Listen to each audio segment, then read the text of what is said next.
खबर वाराणसी से आ रही है, जहां नेशनल टेस्टिंग एजेंसी द्वारा आयोजित देश की सबसे बड़ी मेडिकल प्रवेश परीक्षा नीट रविवार को वाराणसी जनपद के 47 परीक्षा केंद्रों पर शांतिपूर्ण, पारदर्शी एवं सुरक्षित वातावरण में संपन्न हुई। परीक्षा के दौरान सुरक्षा व्यवस्था पूरी तरह चाक चौबंद रही और जिला प्रशासन द्वारा पुलिस कमिश्नरेट की टीमें लगातार निगरानी में जुटी रही। जिलाधिकारी सत्येंद्र कुमार एवं अपर पुलिस आयुक्त शिवहरी मीणा ने संयुक्त रूप से शहर के विभिन्न प्रमुख एवं संवेदनशील परीक्षा केंद्रों का निरीक्षण कर सुरक्षा व्यवस्थाओं का जायजा लिया। इसके साथ ही जिलाधिकारी ने जेपी मेहता इंटर कॉलेज स्थित कंट्रोल रूम पहुंचकर सीसीटीवी कैमरों के माध्यम से परीक्षा केंद्रों की निगरानी व्यवस्था का अवलोकन किया और संबंधित अधिकारियों को आवश्यक निर्देश दिए। वाराणसी से धनेश्वर सहानी की रिपोर्ट। सौरभ कुमार मिश्रा है और मैं सोनभद्र से बिलोंग करता हूँ।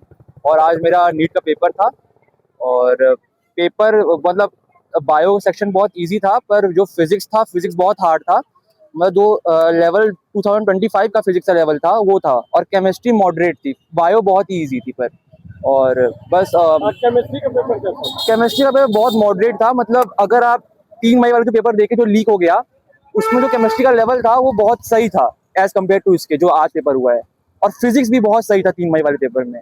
जो आपके क्या जो पेपर लीक हुआ तो उसमें 90 क्वेश्चन जो है आपका ये केमिस्ट्री का वो जो है 35 क्वेश्चन हुआ था आपका बायो का। ये दोनों में बताइए इस बार का केमिस्ट्री और बायो का पेपर कैसा था? बायो इजी था। बायो मतलब एनसीईआरटी से था। बायो कहीं आउट ऑफ सिलेबस कोई क्वेश्चन नहीं था। अगर आपने एनसीईआरटी से पढ़ रखी है तो बायो आप इजीली कर लेंगे, उसमें कोई दिक्कत नहीं है। केमिस्ट्री क्या है कि केमिस्ट्री में थोड़ा सा आपको कॉन्सेप्चुअल क्लियरिटी, जैसे आइसोमेरिज्म में ये सब टॉपिक में चाहिए होगी। आइसोमेरिज्म में मेनली, इनऑर्गेनिक केमिस्ट्री में ये सब में आपको जब तक आपका कॉन्सेप्चुअल क्लियरिटी नहीं होगा तब तक आप नहीं कर पाओगे इस पेपर। जैसे जो पेपर लीक हुआ तो उस हिसाब से लगता है कि इस बार का जो ये दूसरा एग्जाम हुआ तो उसमें इन्होंने थोड़ा सा पेपर टफ किया है। हाँ, ये मतलब जैसे कि 2016 में भी पेपर लीक हुआ था, जब रीनीट हुआ था तो उसमें पेपर भी हार्ड आया था। और मतलब जब इस बार भी हुआ तो पेपर जो ये लोग ने दिया, ये भी पेपर इसमें भी हार्ड था, फिजिक्स केमिस्ट्री। पेपर लीक होने का सर मैं एक चीज कहूँगा कि 2021, 24, 26 नीट का पेपर एक बहुत ही क्रिएटिविटी एग्जाम है ये। तो ऐसा 3 बार से लीक होना, तो गवर्नमेंट इसको कोई ऐसे संदर्भ में क्यों नहीं रखती है कि जहाँ पर ये लीक न हो? गवर्नमेंट को बेसिकली ये करना चाहिए कि जो पेपर लीक कर रहे हैं उनको एक ऐसी मतलब सजा दे दे कि वो वापस पेपर लीक ना करें। पहले जो पेपर लीक कर रहे हैं उनको मतलब पकड़े कि कौन कर रहे हैं, कौन इसके पीछे मेन है। और जैसे कि इन्होंने टेलीग्राम बंद कर दिया, ये थोड़ी होता है कि टेलीग्राम बंद करने से पेपर लीक नहीं होगा। व्हाट्सएप से पेपर लीक हो सकता है, इंस्टा से हो सकता है, ट्विटर से हो सकता है, कई और भी प्लेटफॉर्म से पेपर लीक हो सकता है। तो गवर्नमेंट को समझना चाहिए। पहली बात तो क्या हो रहा है कि ये लोग बच्चों की लाइफ से खेल रहे हैं। पहली बात, कोई प्रॉपर एक्शन नहीं ले रहे हैं, और ऊपर से क्या कर रहे हैं कि कई आपने देखा होगा कई बच्चे सुसाइड भी कर रहे हैं। शायद 11 बच्चे मर चुके हैं पेपर के कारण। तो उनको प्रॉपर एक्शन लेना चाहिए उसके बेसिस पे। अगर ये नहीं लेंगे तो आगे चल के इन्हीं को दिक्कत होगी। अब मौजूदा सरकार 2047 सपना देख रही, युवा जो है हमारे बनाएंगे, आपको क्या लग रहा है युवा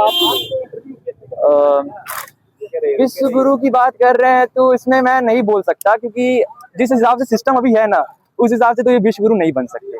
सिस्टम में लगातार जो पेपर लीक हुआ, धर्मेंद्र प्रधान का हुआ कि आप इस्तीफा दीजिए, उसके बाद भी वो इस्तीफा नहीं दिया, और तमाम बहुत ही यहाँ हुआ। इस संदर्भ में आप क्या कहेंगे? इस संदर्भ में मैं ये कहना चाहूंगा कि अब मैं एजुकेशन मिनिस्टर को तो नहीं कह सकता, वो उनका काम है, पर हमारा काम क्या है। छोड़ दीजिए, अब मैं एक बात बोलूंगा। इस समय भारतीय जनता पार्टी की सरकार है और 2014 से 12 साल इन्होंने किया। आप उससे संतुष्ट हैं कि नहीं? युवा हैं आप, और संतुष्ट होने की बात नहीं, मतलब हाँ उन्होंने अच्छे काम भी, अब ये थोड़ी मैं कह सकता हूँ कि उन्होंने सारे काम बेकार, बहुत अच्छे काम भी किए हैं, पर जो एजुकेशन में है वो एजुकेशन में उतना अच्छा काम नहीं कर पाए हैं अभी तक। उनको एक प्रॉपर सिस्टम लाना चाहिए। अब उन्होंने कहा है नीट के एग्जाम में तो आदमी सामने वाले को भगवान, मतलब डॉक्टर को भगवान के रूप में देखता है। इस टाइप का अगर होगा, फालतू आदमी चले जाएंगे तो कितने लोग मरेंगे? नहीं, अब वैसा नहीं होगा, क्योंकि इनको एक बार वो मिल चुकी है ना कि अगर ऐसा होगा तो इनके लिए ही दिक्कत है, तो वापस से वो अब नहीं होगा। आप हमारे चैनल के माध्यम से सरकार को कुछ सलाह देना चाहेंगे? अब मैं कैसे सलाह दे सकता हूँ, वो सरकार है। No, you are young person and सरकार आप पे चलती है, सामने सरकार पे वाला आप ये नहीं। देख रहा है कि आप लोग की भाग्यता रहेगी 2047 में विश्व गुरु बनने की। आप ये कैसे कह सकते हैं? हम कुछ नहीं मतलब कह सकता हूँ कि आप सब कह सकते हैं, आप बोलिए। बाकी उन्होंने सारे काम अच्छे किए हैं, पर मैं बेसिकली उनको बोलूंगा कि थोड़ा सा एजुकेशन पे थोड़ा ध्यान दे बस। मैं डॉक्टर उमेश चंद्र सोनकर हूँ। उमेश जी, आपके बेटे यहाँ एग्जाम देने आए थे और जिस हिसाब से पेपर लीक हुआ और दोबारा 21 तारीख को एग्जाम हुआ, आप इस संदर्भ में क्या कहेंगे? एक लाइन पहले मैं यही कहूंगा, ये बच्चों का नहीं, हमारा भी एग्जाम था। देख रहे हैं आप लोग, मतलब हम लोग किस दौर से गुजर रहे हैं। हम तो लोग बच्चे इंटरव्यू ले रहे हैं, जी, एग्जाम आप कर रहे हैं। बच्चे जो है दोबारा से मेहनत करना बहुत बहुत मुश्किल काम था, लेकिन उन्होंने दोबारा से फिर से नई जोश के साथ उन्होंने तैयारी किया। तो हम तो यही कहेंगे कि इस तरह की घटनाएं, पेपर लीक नहीं होना चाहिए।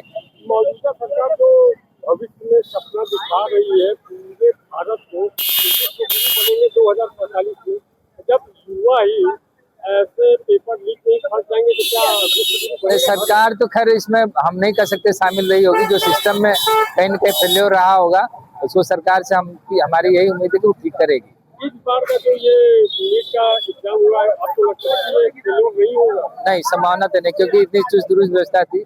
सरकार ने भाई सेना को लगा लिया इसमें, ये बहुत बड़ी चीज है। इसके बाद तो नहीं लीक होना चाहिए। अगर हो जाएगा तब आप लोग की आगे प्रतिक्रिया क्या होगी? अब आगे देखा जाएगा, जैसी परिस्थिति होगी। अभी तो यही मान, सरकार को क्या बोलना चाहिए? सरकार ठीक काम कर रही है। सरकार ने इस पे कदम उठाए हैं और कड़े कदम उठाना चाहिए, हम यही अपील करेंगे। मैं ओजस सोनकर हूँ। आज मेरा पेपर था। कहाँ से आप बिलोंग करते हैं? हम बनारस से ही हैं। मेरा भाई एक क्वेश्चन है, जैसे पिछले बार पेपर लीक हुआ और इस बार आप देने आए हैं, तो उस समय का माइंडसेट, इस समय के माइंडसेट में आपके माइंड में क्या चल रहा है?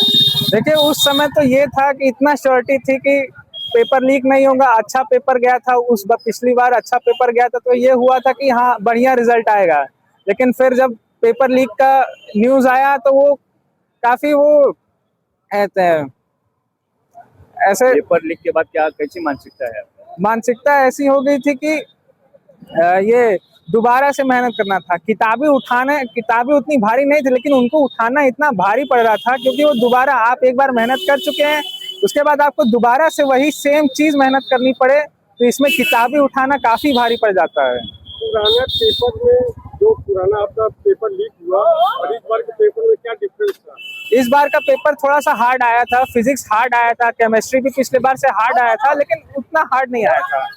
और मेरा तो बायो काफी अच्छा गया। ऐसा गया? पिछली बार का पेपर 90 केमिस्ट्री का और 45 बायो का पेपर लीक हुआ था। इस बार आपको क्या लगा? अब देखिए, लगता तो यही है, होना तो यही चाहिए कि पेपर लीक ना हो। अब पेपर लीक कैसे हो जाता है, अब इसके बारे में तो हम कुछ नहीं बता सकते हैं। एक क्वेश्चन और है, आप युवा हैं, 2047 में हमारे प्रधानमंत्री नरेंद्र मोदी विश्व गुरु की बात कर रहे हैं, आप लोग का कहीं न कहीं जो है योगदान होगा। इस संदर्भ में आप क्या कहेंगे? जिस हिसाब से पेपर लीक हो रहा है, जिस हिसाब से पेपर लीक हो रहा है, अगर इसी हिसाब से पेपर लीक होता रहा 2047 तक विश्व गुरु बनना तो काफी मुश्किल है।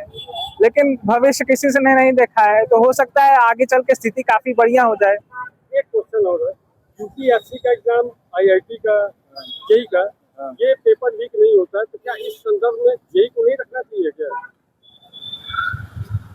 इसका तो जवाब हमको नहीं पता है, समझ में नहीं आ रहा है। तो अभी पेपर आपका कैसा हुआ? पेपर तो सही गया, काफी सही गया हमारा। लग रहा है 22 लाख बच्चे एग्जाम दे रहे हैं, 1 लाख सीट है, उसके बाद भी पेपर लीक हो रहा है। तो कहीं ना कहीं गवर्नमेंट फेल्योर है कि नहीं है? हाँ, ये तो फेल्योर है। ये भाई, ये तो लॉजिक सी बात है कि सिस्टम का फेल्योर है, गवर्नमेंट का फेल्योर है कि भाई पेपर लीक कैसे हो जा रहा है, जब इतनी सिक्योरिटी है, इतनी सारी वो हो रहा है, इतना जांच हो रहा है, फिर भी पेपर लीक हो जा रहा है। एक और क्वेश्चन, जैसे ये फेल्योर होने पे भी कांग्रेस पार्टी आ गई, तो इस संदर्भ में आप क्या कहेंगे? क्या कांग्रेस पार्टी युवा के लिए है, तो क्या आप उसका सपोर्ट करेंगे क्या?